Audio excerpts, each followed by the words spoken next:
8 o'clock. All right, now we're live. Yes, I can hear all the bells and whistles in my house. We've recently acquired several very expensive, nice cuckoo clocks and old chime clocks. So on the hour and quarter hour, the house just comes alive with bells, whistles, and dings and cuckoos. And so I know what time it is all the time. Yeah, I don't have any clocks like that. I got rid of it, as a matter of fact. So she's not here yet, but when she does, I will mention it again. But welcome, everyone. Welcome. It's Thursday. Brian here, and of course, I'm joined with my co-host Daniel Payton, author Daniel Payton. See, his name is plastered everywhere behind him. So there's no mistaking who he is. But anyways,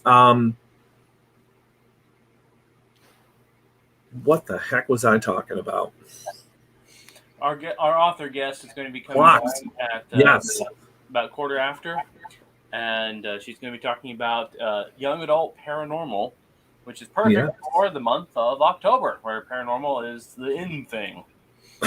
That's right. So this is Thursday number 1 of our Spooky Thursdays, where we are going to be talking about hopefully some spooky, scary stuff. And we're going to kick it off with paranormal tonight with Debbie Rasmussen is her name. Debbie Eiler, I believe. Eiler, I think. Rasmussen. So yeah, it's going to be very interesting. I don't think I've talked to besides you write young adult. Yeah. Is that what you? Mine's young adult. I guess it could fit into paranormal because I have ghosts and stuff. But mine's specifically fantasy. Right. Well, that's what I was getting at. That's your audience is teen and young adult and whatever, but different genre. So this is going to be different. So yeah. Oh yeah. I have spoken to people who write paranormal, but those were adult books. So this will be different to see how it's written for teen and young adults, Yeah, I'm interested. I have to admit, I intended over the past week or so on doing a little more research on our guest because I like to know more about what they've written and their history. But this past week has been crazy, and I'm still recovering from this past weekend. I volunteered to help in the kitchen of a campground for our a children's ministry, and in the kitchen they stuck me in what they call the deep pits, which is where you do all the dishes. Oh. And we washed all the dishes used for cooking, cleaning, and serving and eating for 145 people plus. And I mean, I'm talking 100-pound kettle drum things they use for big stand mixers and all that. I'm hand washing, and we're washing through this massive conveyor belt washer system for all the dishes. And then we, of course, being COVID, we have this massive sanitation process that we have to go through that's even more. I've done professional kitchens before. I've worked in them. I know the process that goes into making sure everything's clean and proper, the gloves, the hand washing, the no changing stations, all that I've been through. Oh, yeah. All that. Now they've got all these things you got to do. And so, I mean, I was bathed in a mist of disinfectant the whole weekend, not on purpose, but I had to mist stuff when I was cleaning it after it got done so it would stay disinfected. Well, it was this real fine mist, this cloud, and it's like spraying yourself with a cologne, spraying it in the air. I was doing that, and so I was covered in the stuff constantly. Yeah. It was clean. Right. True. That is true. Yeah. But that's a lot of people, and 14 hours. Yes. Oh, we'd get there in the morning to get breakfast going, and then we were there because we were cleaning the dishes. We were there long after everybody else was gone. Right. So I mean, it was heck, but I got it done. And the only lasting effect, really, I mean, I'm tired. I'm still recovering from just lack of sleep. I was hefting those big kettle things up to wash them over and over again, and I pulled the tendons across my left arm, and so it took me 2 days to lift this arm, let alone use it. So I'm getting better, but wow, I don't ever want to do those again. I'll let somebody else wash those giant things next time. Right. I'm getting too old for this. Now, wasn't someone supposed to go with you? Oh, we had a whole team of people coming with us, so I wasn't alone doing this. Okay. But you know, we had to spread out because we were running all the kitchen operation, which was cooking and the cleaning, the setup, the serving, the outside. Because I didn't clean the tables, I didn't set the tables or collect the dishes. That was all done by somebody else. We just stood there and cleaned and cleaned and cleaned and cleaned. You know, if it was brought to us, we washed it. Right. Oh my goodness. I can't imagine. But then again, true story, folks. I used to be a dishwasher. So that's where the money was, believe it or not, because nobody else wanted to do it. So they paid very well for dishwashers. So I can relate. But serving people, I did the whole serving thing. So you get satisfaction out of doing it, I think. So, yeah. All right. People are starting to arrive, which is fantastic, which means that, you need to like, share, subscribe, do whatever with the show, but get it out there, right? Send up smoke signals, send a letter to your neighbor, whatever. Do whatever you gotta do. I don't care. I don't care what they do. They can send it to their people they don't care for. Send it to them. Be nice. Do something nice. If you hate our show, share it with your enemies. Maybe they'll like it. That's right. So let's see. My Aunt Valerie is here. My Aunt Steph is here. My grandmother's here. There she is. John Clark is also here. Hello, welcome, John. We have a couple more people, as a matter of fact. So we were talking about clocks in the beginning. So I do like clocks that make noise, believe it or not. I love clocks. I know, weird, right? But my grandmother gave me a clock, and every hour it would chime. It ran on batteries. It wasn't anything, whatever, but it was still for my grandmother, so I used it. And then it just got to the point where I just didn't want to hear it anymore. So I gave it to my sister, and long story short, she only had it for about 2 months, and then her son made it fall down and broke. So whatever. I thought I would be slick. And have you heard of the Bradford Exchange? Has anyone heard of the Bradford? You can buy things. Okay. Bad idea, because I bought a clock that was supposed to make noise and from Disney. So yeah, it's not what I was expecting. So I got stuck with a $229 clock. Yeah. But it makes noise. It sings the song and the characters go around. It's from Beauty and the Beast. Oh, it's nice, but it's very small. I like big clocks. I know it's weird, but as a family, we've got hooked on going to estate sales, and they have a lot of them around here, because where we live is not far from some very affluent areas of in the suburbs of Detroit. Right. And so we end up at estate sales that are in multi-million-dollar mansions. I've never been to one. Oh, they're actually pretty cool to go to. The prices are excellent if you are looking for some really nice stuff. We found some great things. My father, who's gone crazy for this, he's the one who's gone after a lot of this stuff.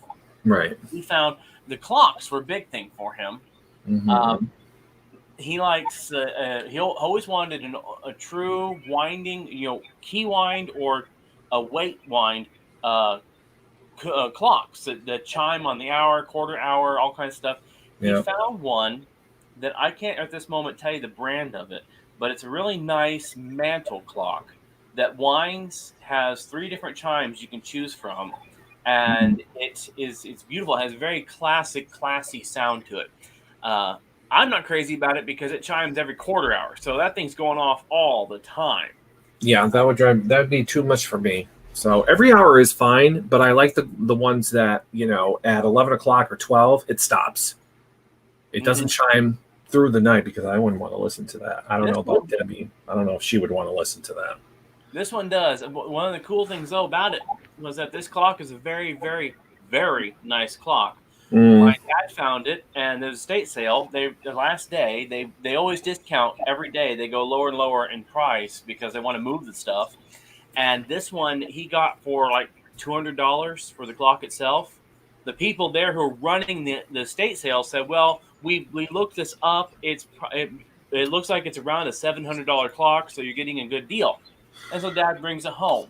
We go to look it up to find out exactly how old it is, what the details about it. We can't find it. because we're looking up price range, $700 clocks by this company, this style, and they don't have any. All the ones they have are battery operated. This one is a true key winding brass gear clock. So we started looking, and they were wrong. This one is a $2,000 clock. Wow. So really good deal. And so they've been really fun going to sales because you can find crazy things like that that are rare, unique. I found a little statue. I collect little classic statues of like Statue of David, the Thinker. I love old art, old sculptures, and I found a beautiful little one that was made by a man named Rossellini from Italy, and I got it for like $10. It's a $400 little piece of art. So it's a nice addition to my collection because I wouldn't be spending $400 on this if I wanted to add to my collection. That's on the higher end of no. So I was glad to find it. So yeah, I just recommend that if you're interested in looking furniture, if you're looking for furniture, oh heavens, these estate sales are moving loads of furniture because that's something they all want to get rid of, and it's hard to get rid of. So they'll sell it dirt cheap.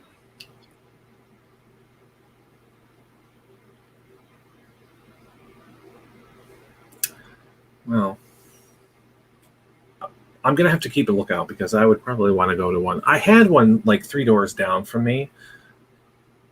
The experience was horrible because I live on a very narrow and street. So everyone clamoring to go into the house, and they're parking in front of my house and walking across my front lawn and crap like they own it. It was very annoying. Blocking my driveway. It was not fun, but I think it would be cool to like literally walk into somebody's house because they're literally selling things right out of their house. Mm-hmm. To walk in somebody else's house. I mean, she was a neighbor. I knew her, but I've never been in her house. So, which now gets me thinking, why was I not invited to my neighbor's house? I wonder, but we'll never know. So she downsized and moved out. But anyways. I want to show off. Okay. I know. I'm dying to. October 15th is the release day for the next Dragon Wand book. But today I got my order of the hardback or the paperback copies of it. So I can have them for Motor City Comic Con. So I got my stock in, so I have them for Motor City Comic Con. But this is Legacy of Dragon Wand Book 5. So I'm really excited because this is the beginning of the second trilogy for the series. And it will be out there and moving. And this trilogy, I love this follow-up trilogy because the first one, I had fun writing it and making a kind of a younger adventure fantasy. This one, I kind of got the story to grow up a little because the characters are older. So absolutely check this out. In this book, it started. You have to read books 1 through 4 to really get into this. So it's an investment. But this book finds our main hero, Marcus, as he is apprenticing and learning his trade as both a wizard and court advisor and all. And he's having the time of his life until he gets accused of attacking the second largest city in Galanor as a dragon. And he has no answer to why a dragon was seen destroying this city because he's the only known dragon. And so he's led to believe in himself that he is guilty of mass murder.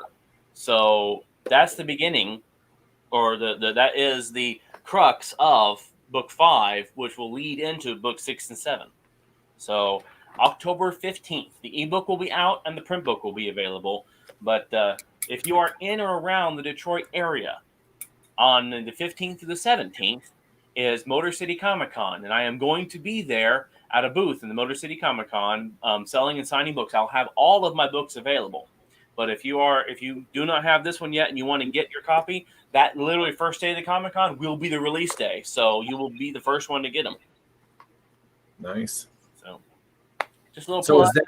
So is that banner that is behind you associated with that book? Nope. This one nope. Or this one? Nope, that one, yes. No, this one it isn't. It's got a sci-fi city with dragons over it. It's to kind of represent the fact that I do science fiction and fantasy. It kind of works though because Makes sense. Yeah. It's got a dragon over a city, which is a big part of this story. So Right. yeah, All right. I'll say yes, but I didn't know at the time. Yeah. Okay. Interesting. So yeah, so it's October. So and when I did my show by myself, October was always the time for the scary stuff, the spooky stuff. We had our regulars, Sylvia Schultz, who does paranormal investigations. She's been on the show. I've been doing this for 6 years. Yeah. My God. So for 6 years, I would talk to this. She's a regular every month. So there's certain things that we do. So, and it kind of bleeds into November because, as people know, I don't do any shows in December. I take them off because December can just get crazy. And there was another reason. I was on vacation in Disney every year. So everybody knows that. So I would just take the entire month off. But yeah, so we're going to kick it off with some paranormal. I personally have not spoken to a guest that writes teen and young adult paranormal. Mm-mm.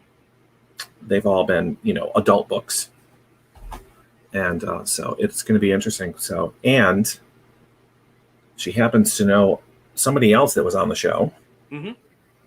which was, I believe, Wendy, Yeah, right? Wendy Wilson Spooner. I think so. Yes, yes. Yeah. So, yeah, which was a favorite of mine. She was on the show twice. So she got me into that ancestry stuff when I was doing those shows. So I absolutely loved it and learned a lot. So I am grateful to her. So yeah, I hope she watches at some point. I'm sure she will. So I'm not going to babble on anymore. I'm going to bring her on. Let's bring her on. She's been waiting. I know that. So yeah. Hi. Hello. Hi. Hello. How are you? Guys, how are you? I'm good. I'm Good. tonight. How are you guys? I'm having Okay. fun. Yeah. I can see that. Yeah. So authors alike, I can see some banners behind you. Yes. And it's so weird because I have a new Mac and I tried to bring you guys up on Mac and it kept telling me it wouldn't connect.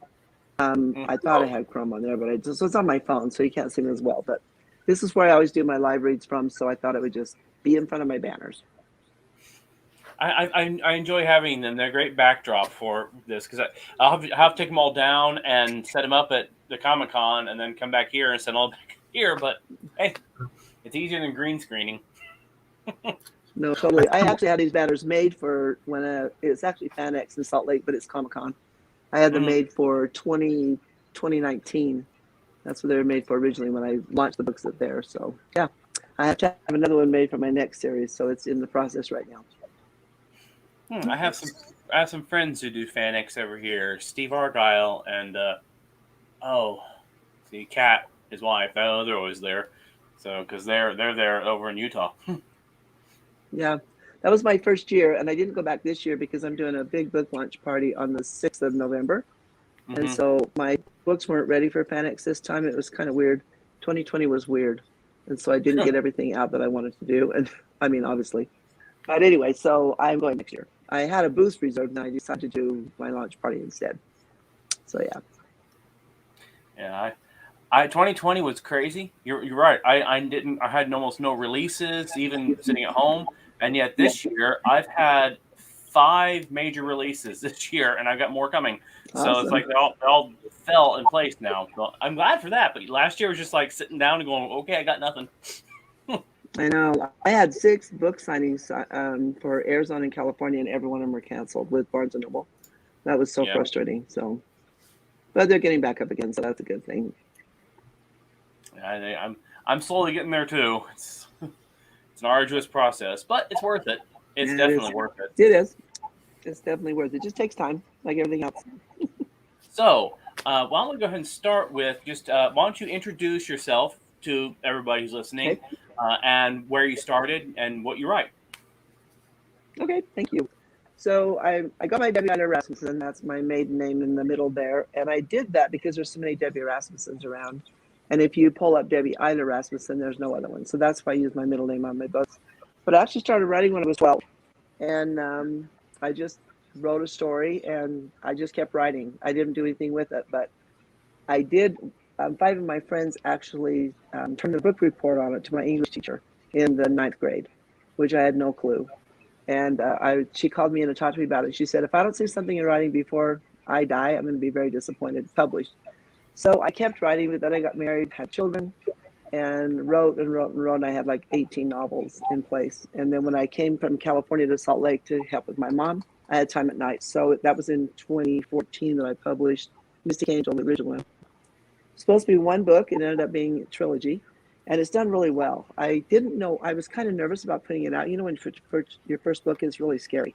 And I wasn't sure how people were going to respond to it, but it had great reviews. And it just was so long. So I just kept writing and then to a trilogy. And I keep getting, in fact, I'm probably going to do a second. I was interested that you said second trilogy because I was just thinking of doing a fourth book because people just request it constantly. So that's why I did the backstories that you were talking about.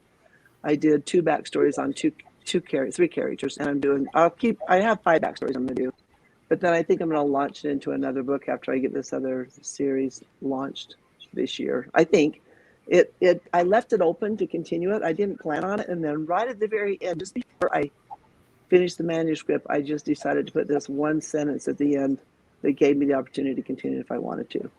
So the first trilogy, it's a Mystic trilogy. And it's literally about a family that lived in San Clemente, California. A pretty wealthy family lived on the beach, and their dad just one day tells them they're moving to Tennessee. They had no idea. It's a brother and sister. They're 16 and 17, and the mom and dad. When they get back to Tennessee, it's a little city I created, a little town called Somerville. And the dad, when he was younger, he would see spirits all the time, and that's why he didn't want to go back. And he had a little bit of a fear that his daughter Aspen might have that. So he took them back. He took them back there, and immediately, the spirits tried to contact Aspen, and they were trying to talk to her about some murders that happened 50 years ago. And it just goes in and out, and there's lots of characters. I had so much fun writing that because I just was able to pull in all kinds of paranormal mystery. It goes all over the place, but it's really fun. I had a lot of fun writing it, and I've had a lot of paranormal experiences in my own life, and so I was able to write from experience as far as the actual spirit sightings and that kind of a thing and the interaction with spirits. So it was fun. And I tell everybody I've got a disclaimer because almost every experience in the books I've actually experienced myself, except for I've never been stuck in a picture on the wall. I always have to say that because I was never in a picture on the wall, but she was. But it's fun. It's she is contacted by spirits. And the first one, Mystic Angel, was actually a girl that was trying to contact her. And then the second one, she finds out about all these murders that happened. That the reason their dad told them they had to go back is to sell a mansion, his grandpa's mansion. But inside the mansion is what kicks off the paranormal. And all the city have always thought the Allen family was weird. They're very wealthy, and they always thought they were kind of weird. But there's a huge twist at the end that kind of speeds all the way up through it. But there's lots of murder. Not initially, not in this day, but back. You know what I mean? This is an ancestral thing. So it's happened with her ancestor family. So, and but she's the medium basically. She's the one that's contacted. And then her dad finally, he goes through a lot of turmoil and finds out that he's being contacted too. But he ignored it his whole life, which is why he left Somerville in the first place to get away from it. But as soon as he brings her back, as soon as they come back, it all opens up. So, yeah, that's what that was about. Interesting. I'm curious. Why did you choose Tennessee? You know what? I have no idea. This is no kidding. I was watching my grandson. This is in, I don't know, 2012 probably. And no, it was before that. Anyway, like 2007 probably. And I was trying to figure out a place they could go where the kids who lived on the beach in California would not want to go inland because that's where they grew up.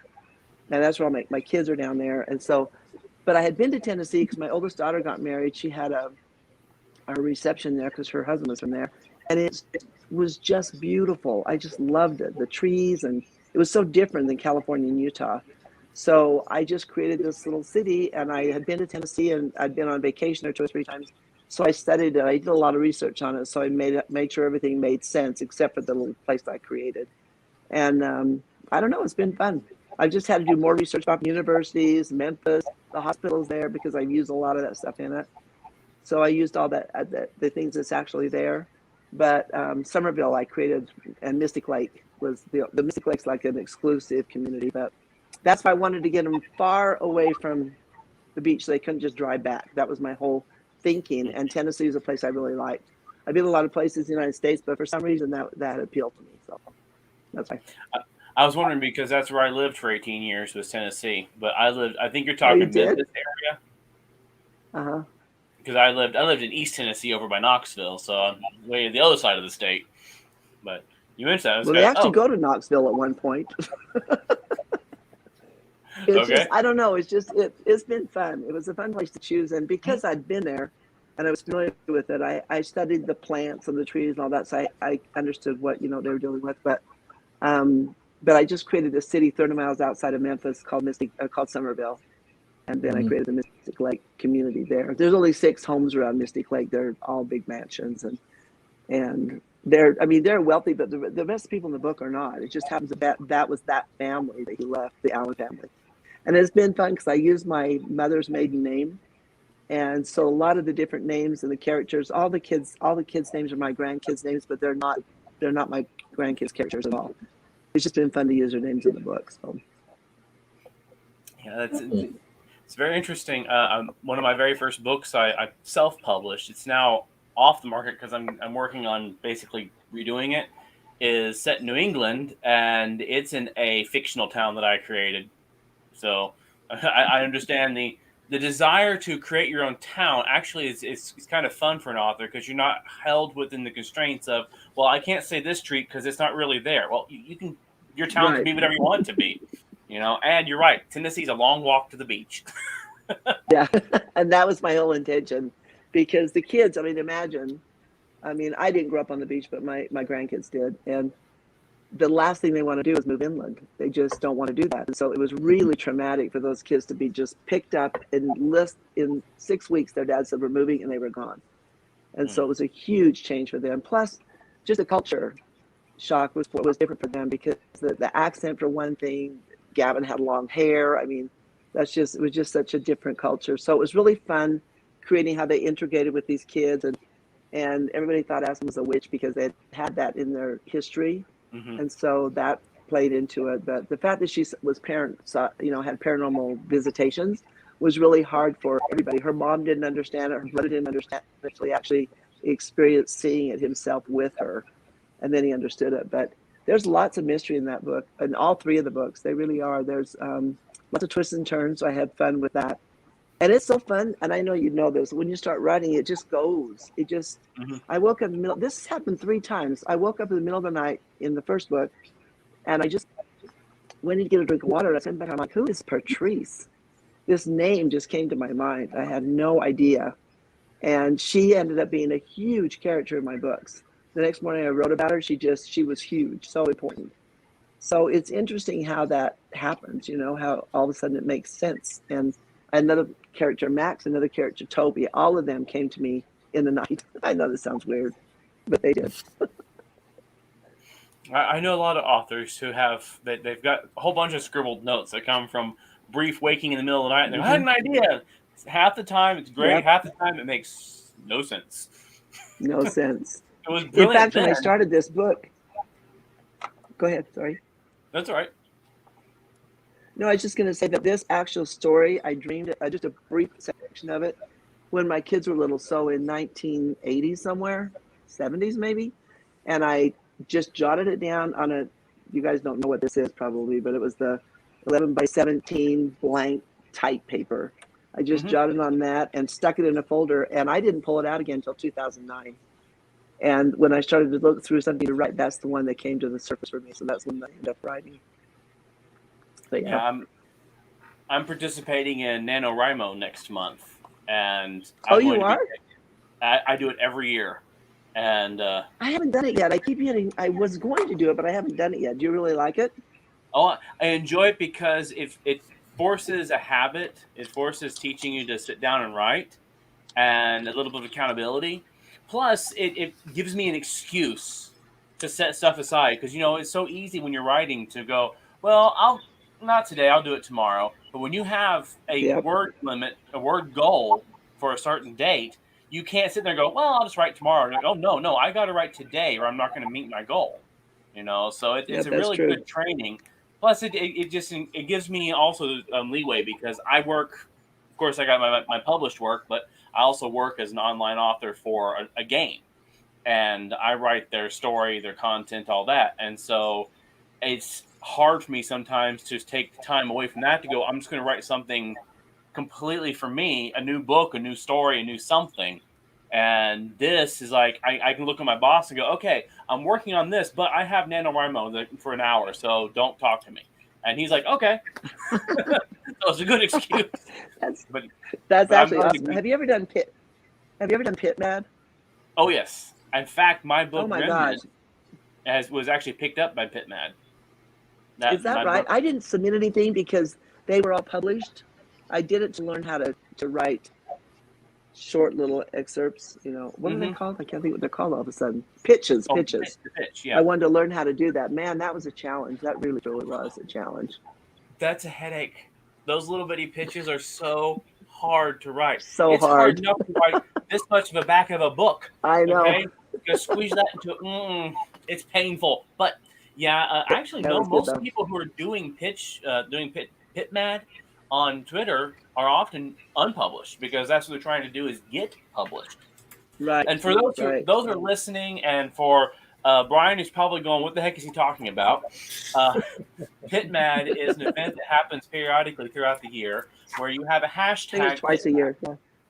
And well, they have two that are just basic PitMad, and then they have some that are selective to specific genre. But what you do is you go on Twitter and you create a pitch for your book, your manuscript you want published, and you attach to it the hashtag PitMad, and then specifically hashtags pertaining to its genre, like fantasy or science fiction, or which would be like F or SF. And then it's age, like middle grade, young adult, adult. So you hashtag A for adult, hashtag MG for middle grade. And then you put that out there, and only people who are agents or publishers are supposed to like your pitch. If they do, then they're asking for you to send them like a query letter or part of the manuscript. So it's a way to pitch your book to thousands of potential agents and or publishers during the day, and you only can do it, I believe, like 6 times during the day. And you're not supposed to spam it, like do hundreds and hundreds of them, because you don't want to waste, that they don't like that. So you can pitch that, and that way you can get out there, and it's a good exercise. If you're a new author, it's a good exercise, as she said, in learning how to take your book and distill it down into a couple sentences. That's called an elevator pitch. That's what you're going to go to somebody. You can't take the Harry Potter books. You're going to describe them. You can't. Sure, you're going to take 500 words to describe the Harry Potter books. Well, an elevator pitch is orphan child learns he's a wizard, gets invited to magic school. That's an elevator pitch. You go, well, what happens next? You want to know. That's an elevator pitch. So PitMad teaches you how to do that. So I've done it for years, mostly just to get myself remembering how to elevate my books. Mm-hmm. But I actually succeeded once. One of my pitches for Remnant, my sci-fi book, got picked up by one of the publishers, one of the agents for the publisher, Ambassador International, and they requested the book. So it works. It's hard. This is hard. But it's such good training. It's really good training to learn how to bring things down. I do want to mention this. I had self-published my books, the first two, Mystic Angel, Mystic Lake. And then I went to a one day, I've been to zillions of writers conferences, but I went to a one-day thing with Richard Paul Evans. He wrote The Christmas Box. I don't know if you know who that is. It's a different genre, but I went to his one-day training, and it literally changed my life. I'm not kidding, because I was so intrigued. I learned more in one day than I had done in 3 or 4 days at these conferences, because a lot of the different conferences were about pitching their own work, and his was about literally training. So I went to another training with his. That was in 2018, October. In January 2019, I went to another one. Then I went to a 5-day one at his ranch, and that's where he said, "How in love are you with your cover?" I'm like, "I really like my cover." I sold about 1,000 books right around there, just doing it myself. And he said, "Well, but how much do you love it?" And I said, "I really like my cover." And he said, "Okay," but he wasn't even looking at me. He was looking at his computer, and he said, "I'm asking you how much you like your cover." And I said, "I guess you're trying to tell me something. Don't you like my cover?" He said, "You could do so much better." And so he helped me redesign my covers, and I relaunched them at FanX. And it just went crazy when I did that. It was just amazing. The book didn't change, but we format of the interiors and the covers, and the story itself is the same, but I could not believe the different appeal. So that was a huge lesson for me, because when I originally published, I just did it myself. I said a few, I don't know, I was so new to the whole thing, I don't know what I was doing.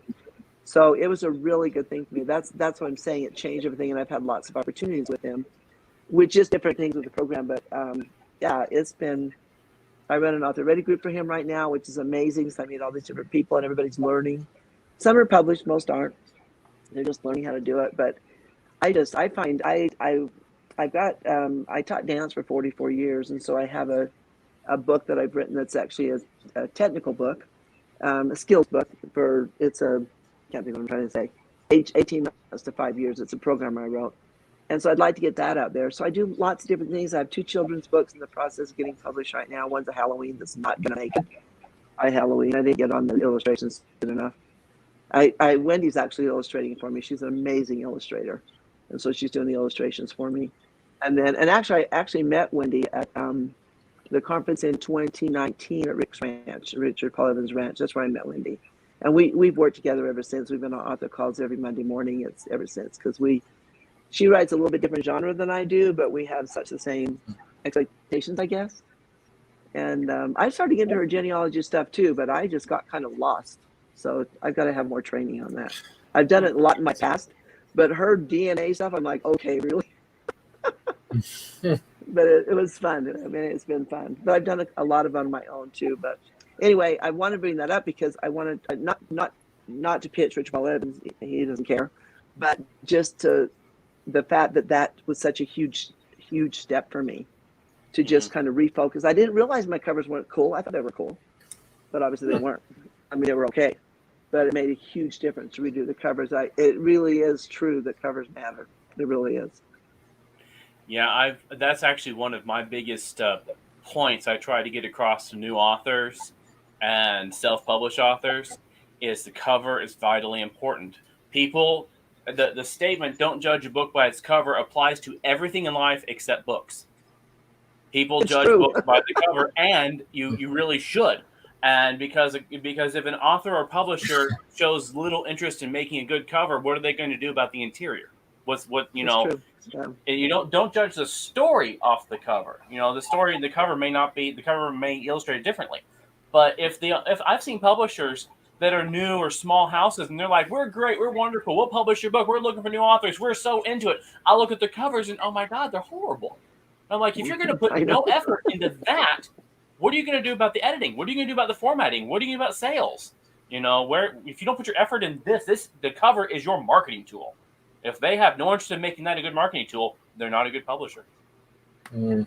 So, and I learned that the hard way. Same story. Dragon One, book 1 here was my very first. Well, no, I'm sorry. So it was a self-published book to begin with before I got picked up by Cosby, and then my first book I did the art for, and this is years before I really got decent at art, and so my cover was terrible. And today I look at it and cringe. Back then I loved it. And I couldn't sell it. And then my publisher was like, well, we'll do our own. They put out this, what to me was a simple version of it. That cover brings people to my table. The reason why that's so prominent on this banner is I stick it behind my table. Oh, what's that? Right away. So yes, covers matter. Oh, your sound's off. Your sound is off.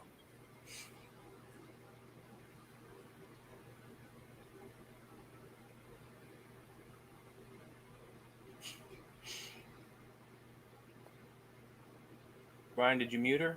I did not mute her, no. Oh. No. Hold on. Oh my God. Oh, can you hear me now? There you are. Yeah. Yeah, there you are. Am I back or not? Yes. Okay. I don't know what happened. I'm not sure. Technology makes life so much more interesting.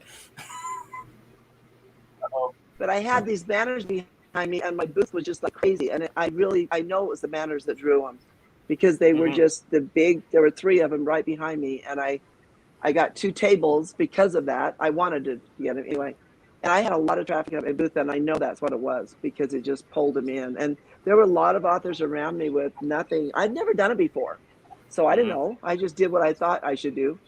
And the different authors around me, they really have very little backdrop or anything behind them. So I really think that matters huge, really big.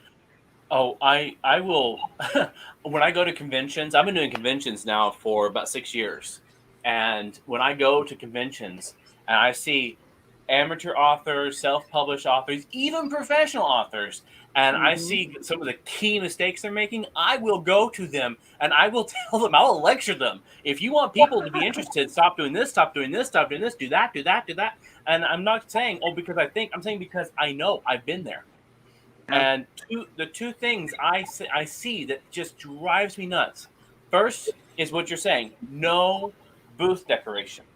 Just like having none. your cover. If your cover's bad, that tells me your publisher is showing a lackluster interest. Same thing with you and your booth. If your booth is bland, you got no banners, no signage, nothing, just slap your books on the table. You have no interest in what you're doing. You may have written it, but obviously you have no passion. So that's going to be a turnoff. Second, and this one drives me up a wall, is they'll be sitting there at their booth all the way back on their phone. Oh, I know. I'm like, I saw that there's too. people walking by interested, and you're not even paying attention. I'm like, I'm not going to carnival bark, not standing up and hollering at people like they want, people do. I won't do that, but oh, come on, show some interest. Those two things, oh, they grate on my last nerve. I'm like, you're making I learned. Well, actually, probably make it even better. I was going to say I learned a lot by that because I expected everybody to do the same thing that I did, and it cost me a lot of money, but it was worth it to me. But I just thought that's what everybody did, and it isn't, and I didn't realize that. Different things, just not authors. I mean, there were huge, cool displays at FanX, just not the authors. There were some, but not for the majority. There just wasn't that much. I was surprised. So. And the thing is, I want everybody to succeed. That's something that you know this, and I know this. Authors are not in competition with each other. There's way more readers wanting books, and there's authors there to produce them. I can't write. No, it's true. So I will help every author at a convention get better at what they're doing. I will walk up and down that line. I will make sure I want to walk into a convention where the author section is glamorous. Everybody's got it going. And if anybody's not, I want to help them. I want to tell them, and I want to be strict about it because this is their profession. They spent money to be here. I know, I did too. Yeah, you do definitely. It's so true. Go ahead. No. What I found is I would put in candy by my booth at first, thinking that would get kids to come over because I have children, young adult books. I didn't get the kids. I got their parents. Now I did get kids, little kids, like going, "Oh, look, candy." Never bought anything, so that didn't work. But I got their parents, which some of those like, oh, interesting, because the kids are there to look at Star Wars toys and Lego stuff. The parents are like, oh, look, a book, So the candy helped there, but the best thing I keep it on my table for is I keep what are they? The Tootsie Pops. I got a whole big bowl of Tootsie Pops because I learned something. Celebrities love them.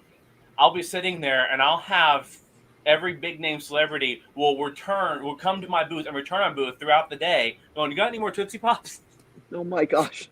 I mean, I've had Carrie Elwes, I had Lou Ferrigno, I had Dwight Schultz, and I had Walter Koenig, Adrian Paul.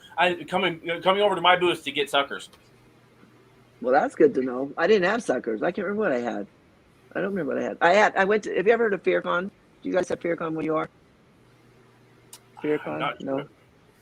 I had never been to that either, but I went to that. It's at Halloween, in October, and so I had tons of Halloween candy. It was fun too because everybody's in costumes. It's so much fun, and I was able to play my trailer at both of them, but it was more effective at FearCon because it starts out with a kind of a weird thing in the beginning, so that was kind of fun too. But I don't know. I've been my next one. We're doing the book launch party. I decided to do it myself, and then Richard called and said, "Why don't we do it together?" And I'm like, "All right."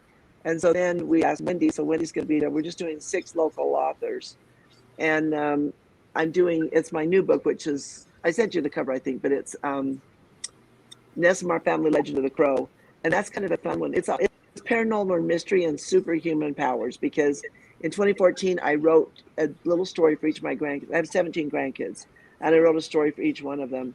They got to choose their own superpower, but I decided so many people liked it that I put it into. It's a way bigger novel now, and so they have evil and all that kind of stuff fighting against it. So I'm excited, and that's why I was going to launch a FanX, but it wasn't ready. So that's why I'm doing that at the launch party. But I think it'll do well. I'm trying to get a live crow to come to the demonstration, and I think I've got it locked in.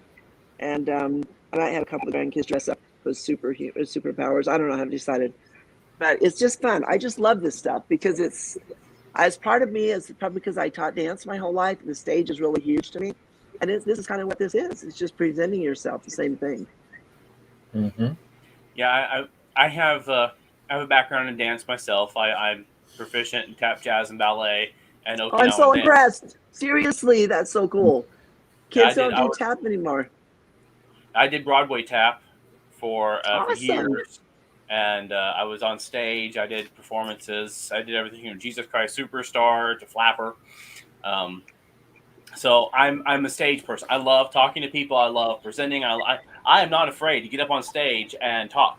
So when I first got published with my very first publisher, they hired a publicist, and her first words to me were, "Okay, can you handle talking in front of people? I know authors have a hard time with that, but we are going to ask you to do this from now and time to time." And I'm like, I'll try. See if I can figure it out. Yeah, I used to sing solos in front of 6,000 people at the Oklahoma State University arena, so I think I can handle it. You know. Okay, I don't sing solos ever. That would not be happening. But that's not me.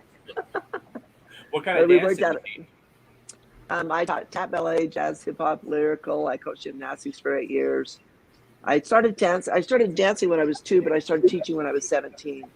And then I never really wanted to be a huge performer myself. I love teaching kids. I just loved it.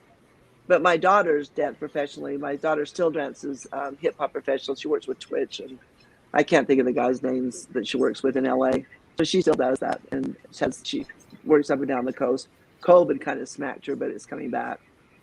But yeah, we were in the business. I moved from California up here and started a studio here. I can't make the money that I made here in California. I'm like, I'm not going to work for that anymore. So I kind of put that aside, and that's when I really started getting into writing. So, but it was fun. It's a fun career. I loved that career. It was really fun. I loved dancing, but I learned quickly that you have to be you have to dedicate your life to it if you want it to be a profession. Absolutely. And I didn't want to. I loved it, but it was like a hobby more than anything else for me. I would get on stage today. I'd go out there and perform again, and I've done it every so often when I can, just for fun. But I'd rather write books. Yeah, it's such a dedicated. And they don't make a whole lot of money either. I was surprised at Debbie Randall Studios in Burbank. I was surprised at the amount they don't make. I made a lot of money as a teacher, so. And plus, I love that. I love that part of the profession. And I love coaching gymnastics, but it took my entire life, so I only did that for 8 years. But I wrote stories about them. All those years, I've got lots of characters that came from all those experiences, so that makes writing even more fun. Oh yes, in the performing arts world, there's a lot of characters. I've seen every version of them. So yes. Yeah, my daughter danced at Disneyland for 2 seasons, and I saw some interesting people there. That was kind of fun. Okay, we do have a question from Valerie that's asking, what is your favorite book that you wrote? My favorite book? Thank you for asking. Actually, I think probably Mystic Lake so far. And the reason for that, Mystic Angel is kind of the stage. Mystic Lake is kind of a dark book because it pulls out all the stops. And then Mystic Mansion kind of settles them, you know what I mean? So I had more fun writing Mystic Lake just because it is darker for sure than Mystic Angel. But there was a reason for that, because when I was going through Mystic Angel, getting that one discovery done opened up all of the stuff we had to do in Mystic Lake to proceed forward to find about all the murders. So that's why I had fun with that. That's actually quite a common question I get. A lot of authors get is, what's your favorite book? I know. And I find that hard because it's like picking your favorite child. I know. Yeah, unlike that, you can't actually do it. Well, the thing is, I love all the books. The backstories, when I wrote the backstories, when you write a character, you know what happened to them in the past, but nobody else does. You Mhm. know how they got to where they are in your book. So that was really fun fleshing those out. This one character, Dylan, he's just such a mess. He's in his late 30s and he's just a mess. He just never had a decent life, but you find out about it in Sometimes Love Just Isn't, about his grandpa and the things that he found out about his grandpa. So it makes sense, and that's why I've had fun writing those backstories. And one of my characters that I wrote the backstories, Best Friends Don't Leave, she was actually in San Clemente with the main character Aspen. So her backstory is really important, but I don't want to tell why, because she's in the first book. But it's really important. So, and it makes a lot of sense when you read it, at least what my readers have told me. So I've had fun doing those. But you're right; it's hard to choose a favorite book because I really like them all. If you didn't like our books, that would be kind of sad, right? Yeah. Now I'll say, I'm trying to think. There was an actor. It was either Jackie Chan or Lufer. It was an actor I was talking to and asked about character because they played a lot of characters, different people. And one thing he said to me that what he said stuck. Apparently, the name of the person who said it didn't, but what he said stuck was, Obviously.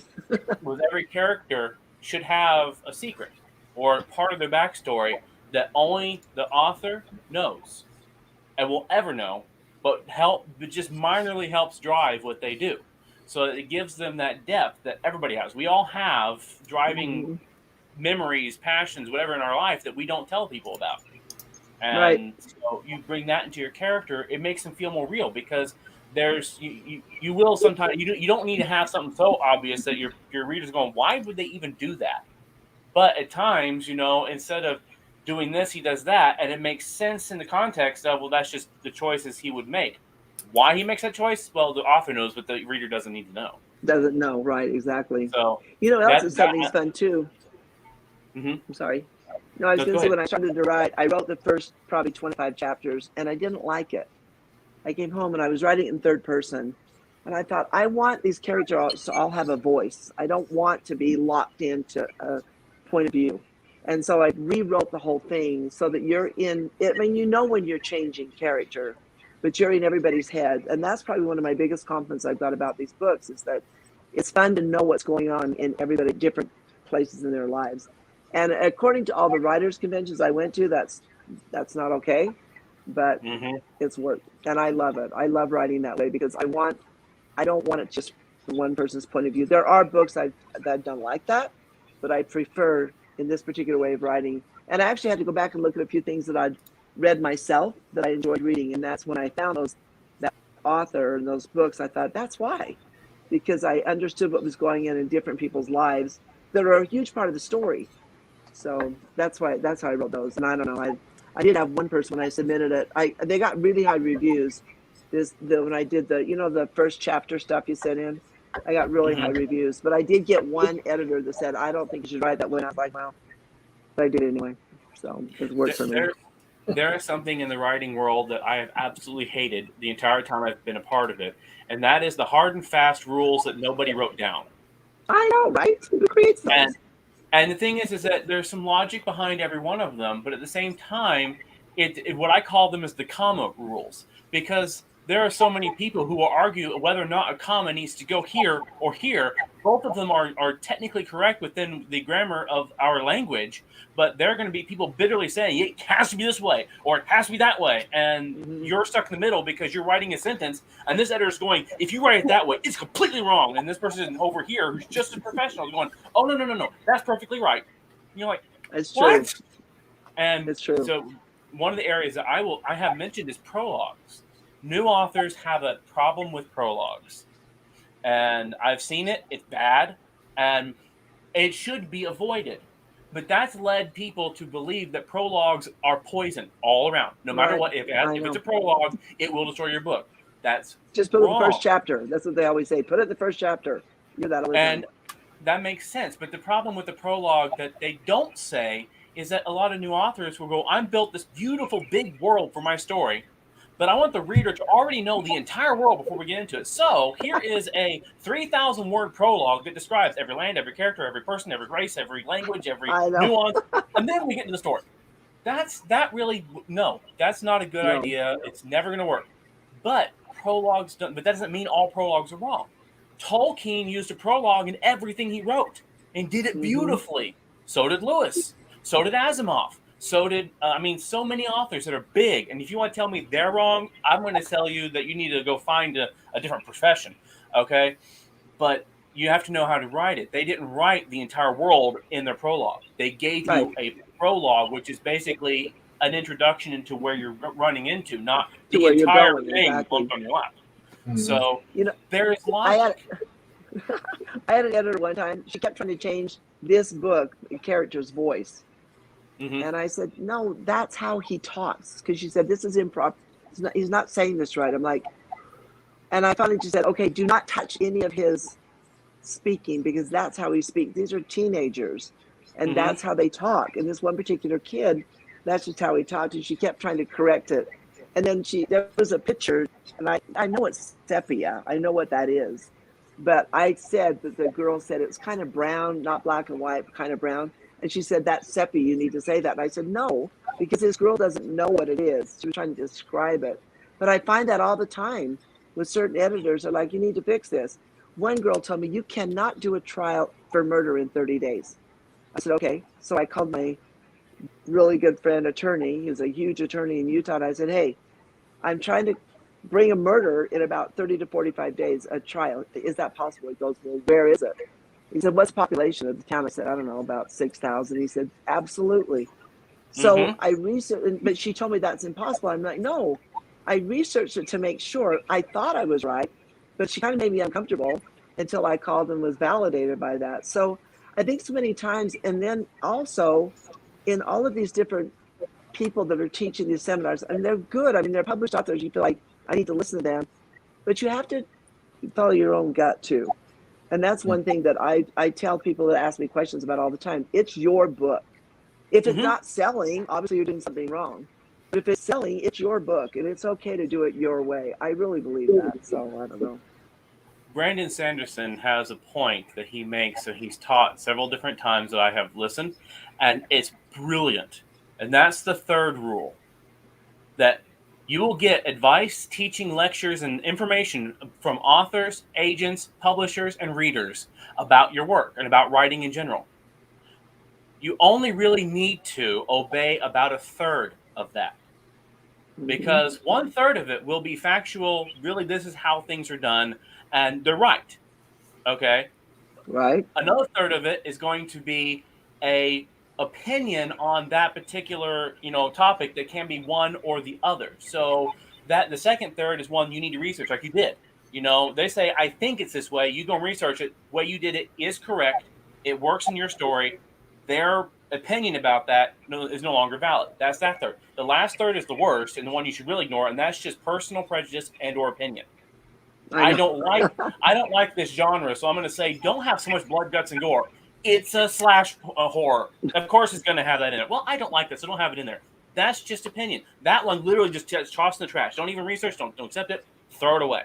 And Right. that's what he says. And once I heard that, I'm like, it makes sense, because he said, I'm not talking about your Joe Blow on the street. I'm not talking about some person who just contacted you out of blue. I'm talking about Stephen King. I'm talking about J.K. Rowling. I'm talking about Penguin Press. They all Mm-hmm. have opinions about everything, but only about a third of it is something that's absolutely you really need to pay attention to. It's true. And now It's absolutely true. it's learning the difference, and that matters a lot in life. That isn't just writing. That can matter about a lot of things. Should you do this or should you do that? Should you listen to people? Well, is it factual, just opinion, or just a prejudice? Right. So, Exactly. I actually think I learned a lot of that teaching dance because this mhm. happened many times, but one particular time I had a bunch of little 3-year-olds and we were in dress rehearsal. That's when I used to allow the parents in to watch dress rehearsal. And these two mothers, they said they were so upset their daughter's tutus were upside down because I had kids backstage learning the process of getting these kids on stage. And I said, that's what a dress rehearsal is for. I mean, that's what we're doing, is learning how to get the kids on Yeah. stage. And they said they wanted me to do this. And I said, "Okay, I appreciate your input. I mean, they're paying me, but the point is it's I know the whole picture and they don't." And that's what I remind myself in writing. I know the whole picture. and I know what I'm trying to do and what I'm trying to accomplish with it. And I try to remember that all the time. And I learned so much of that teaching dance, because every mother has an opinion about how her kid should look on stage, but they bring it to you to train them. And so I just learned that through writing, it's basically the same thing. We have our own, I don't know, I love telling parent role. And I had one of my bosses contact me at work, and she said, "Hey, I'm just reading your books, and you've been through this, haven't you? You've experienced this." And I said, "Yeah." She said, "I could tell, because you're writing, you can tell that how you write, that it's something you've lived." And those kind of opinions matter to me. I've never really had a negative. I mean, I'm sure they're out there. Maybe they just don't tell me. I don't know. But I've never really had anybody say they hate my books. Maybe they probably wouldn't say I hate your books. But I write them partly for me, because I enjoy putting it out there and developing the characters. So Toni Morrison said, "I wrote my first book because I wanted to read it." yeah. And I totally understand. My very first book that I self-published was called The Crystal Needle, and I'm going to rewrite that one because I love the story, but it was my first. It was very amateurish. I've learned so much since I wrote it. I want to do it again and do it better. But I did not write that one because I wanted to get it in the hands of Penguin Press or Tor. I wrote it because I had this idea in my head. I wanted to read it.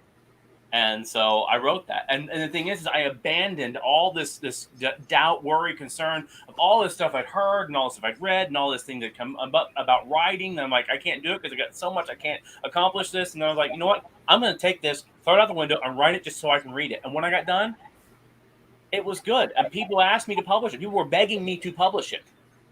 And so I'm like, maybe I didn't need to fret over all that crap that was haunting me, and just write.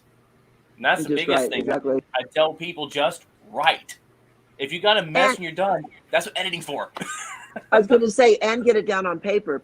I've got some people I work with right now that they're just rewrite. You're never going to get the story on paper unless you just write the story and then go back and fix it. And speaking of the first book, when I was 12, this dates how freaking old I am, but it doesn't matter.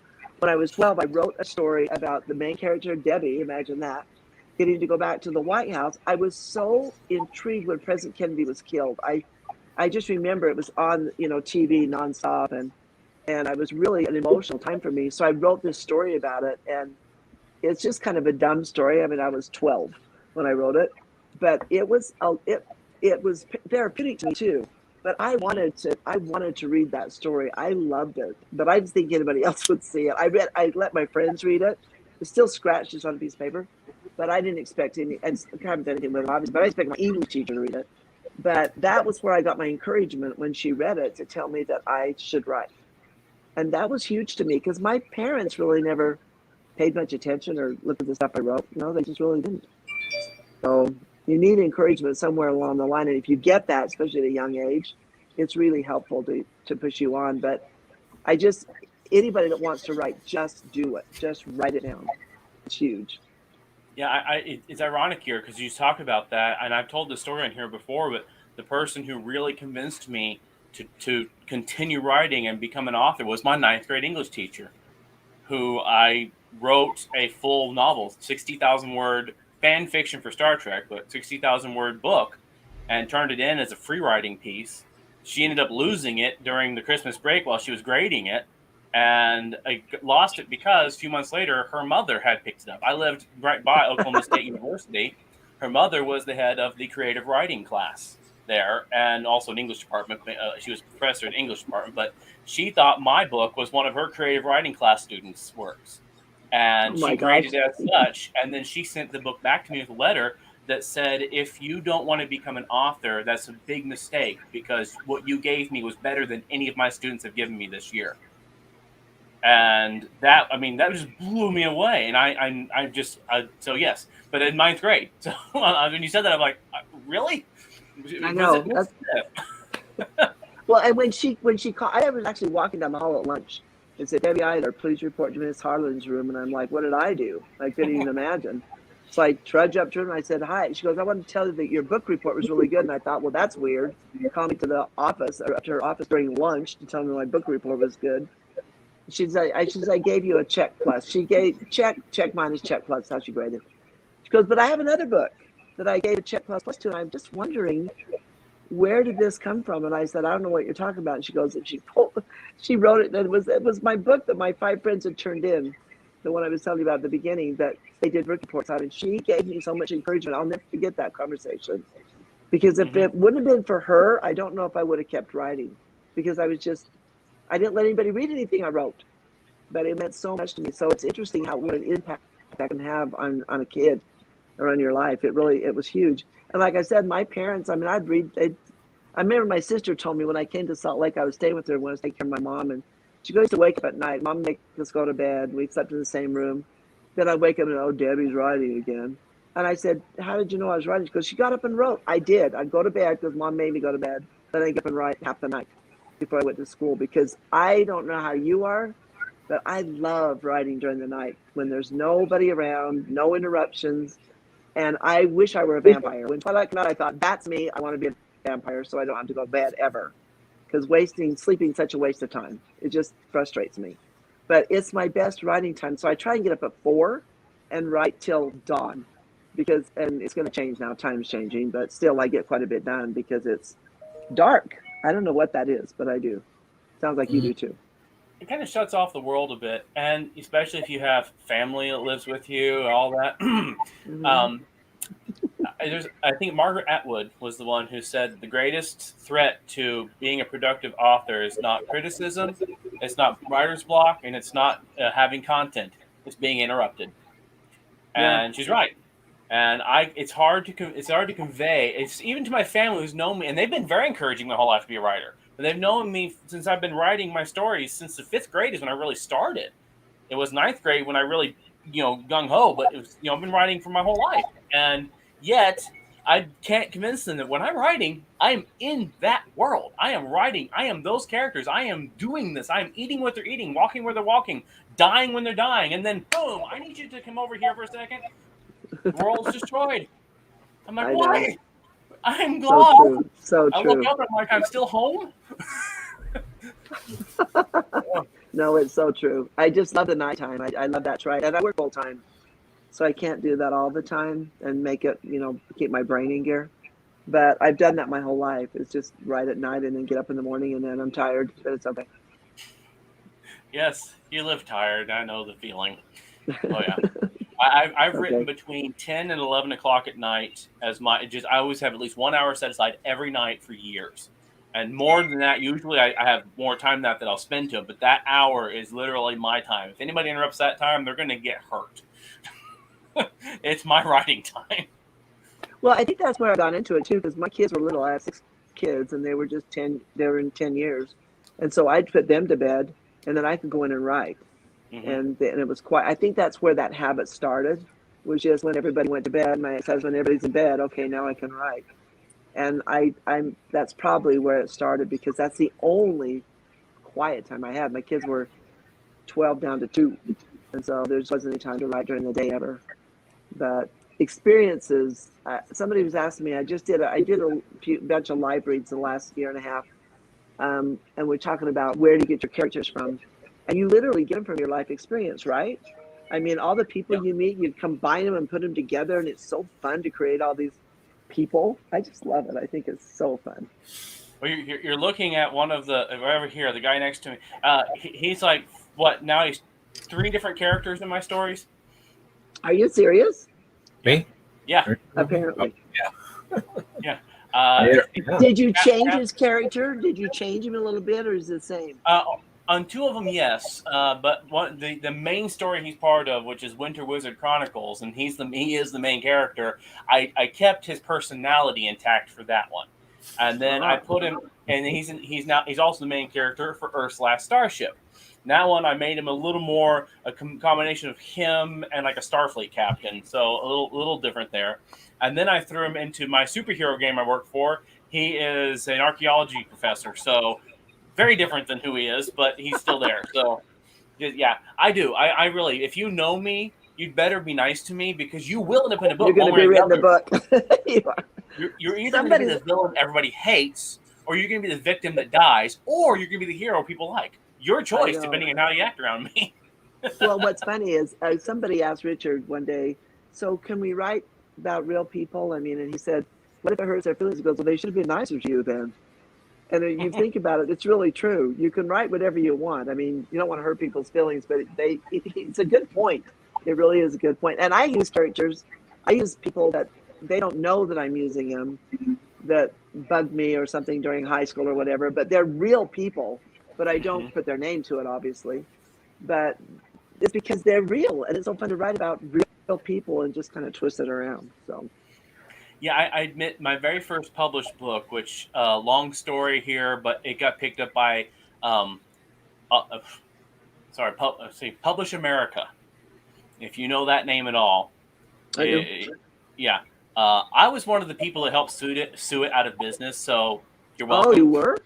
Yes, because they tried to destroy. Well, they destroyed my only book I published with them. But anyways, my very first book I published, one of the villains in the book happened to be the guy who fired me for my first job, and he did so illegally. I could have taken him to court, but it just wasn't worth it. So I took him in a different way. I killed him off once, brought him back from the dead, killed him off again. The main villain brought him back from the dead, and I killed him a third time. So I killed him 3 times in the same book. So I got serious revenge on that one. No kidding. Jeez. I don't know. I'm just grateful that I have writing, honestly. I really am. Because I have a day job, and it's a great job. And even dancing was a great job. But writing is an expression that, what I find interesting, though, is that so many people, like we talked about earlier, will start writing, but they don't ever do anything. And I don't mean publish. I don't mean that. I mean, they just don't finish the story. And that little thing about don't die with the song in you really is true. Because you could talk about writing till the cows come home, but if you don't do something with it, it's not writing, it's just thoughts, you know? Mm-hmm. And also, if nobody reads it, it's just words on a paper. So that's something to think about, too. Yeah. There's a line from a Dick Van Dyke show I absolutely love. It's called "Playing a Symphony in the Desert." It may be beautiful, but who's there to hear it? But who's there to hear it, right? So, well, we've been talking for quite a while now. We've passed an hour, so. I didn't even realize that. Yep, I need to start winding up. Good times. Good times. We're having fun. Yeah. Yeah, absolutely. Unfortunately, I actually have a publisher right now trying to get my attention. So I had 2 different publishers, and right now one of them, and for people who are watching, I've been talking about this big Kickstarter for my comic book series. Well, it succeeded, so now we're in the process of producing that, and so my publisher is all over that right now. So he'll be coming. Cool. Anyways, well, I want to tell you guys really quick that I didn't know about your show till and I've been listening to you, and I enjoy your show. I really do. She told me about you guys, but I didn't know who it was. She told me about a while ago. It's when she did the DNA stuff that you liked. She told me that you liked it so much. Yeah. But, so I appreciate you having me on. This has been really fun, and I've enjoyed getting to know you. You're very quiet, but I enjoy getting to know you. Yeah. It usually happens when authors are on. My questions, I had questions for you. No, absolutely not. I love it. I just love sitting here and listening to this because I'm not an author, but I've known him, Daniel, for a long time now, so I know how it works or whatever. So I just sit back and I enjoy the conversation from listening. So your books are available on Amazon. I have already gone and posted that link in this chat room and on our website. When something comes out, a release of your next one or something, please, you're welcome to come back on. And please tell Wendy I said hello. And thank you for bringing you to us. I love her. I need to have her on again. I really do. So. Yeah, she's a great person. We're really good friends. I love her to death. And I will tell you also, if one thing I tell people, because they want signed books all the time. Do you run into that as well? Mm-hmm. If they order my website, they're signed. If they order them on Amazon, they're not. So it doesn't matter to me because Amazon, they can get free shipping, but it does make a difference if they want them signed. They can always bring them to me. But I got it. I got by the way, my first sale in Korea, Africa, and Japan. So that's cool for me. I'm sorry. I have had Africa. I had one person from Korea that's bought everything I've got, and I've sold a couple in Okinawa, so Japan. But I'm trying to think. Yeah, there was somebody in I can think of it. Pastoria. Wow. No, anyway, it's South Africa. Well, fact, I only know one reader in each of those places, but still, it's cool, right?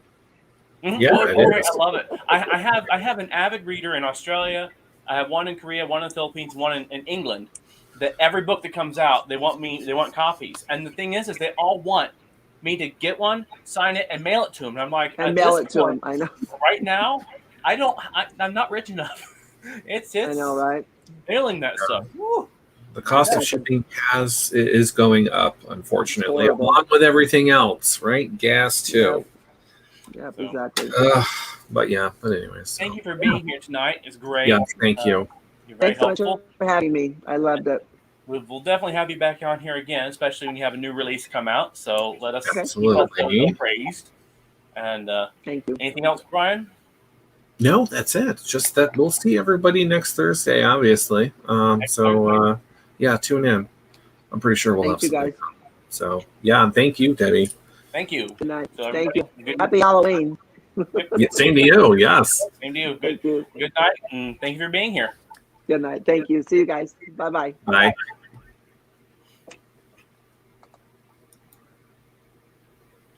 All right, that's it. So goodbye, everyone, and we'll see you again next week. Mm-hmm. Goodbye. Bye, everybody.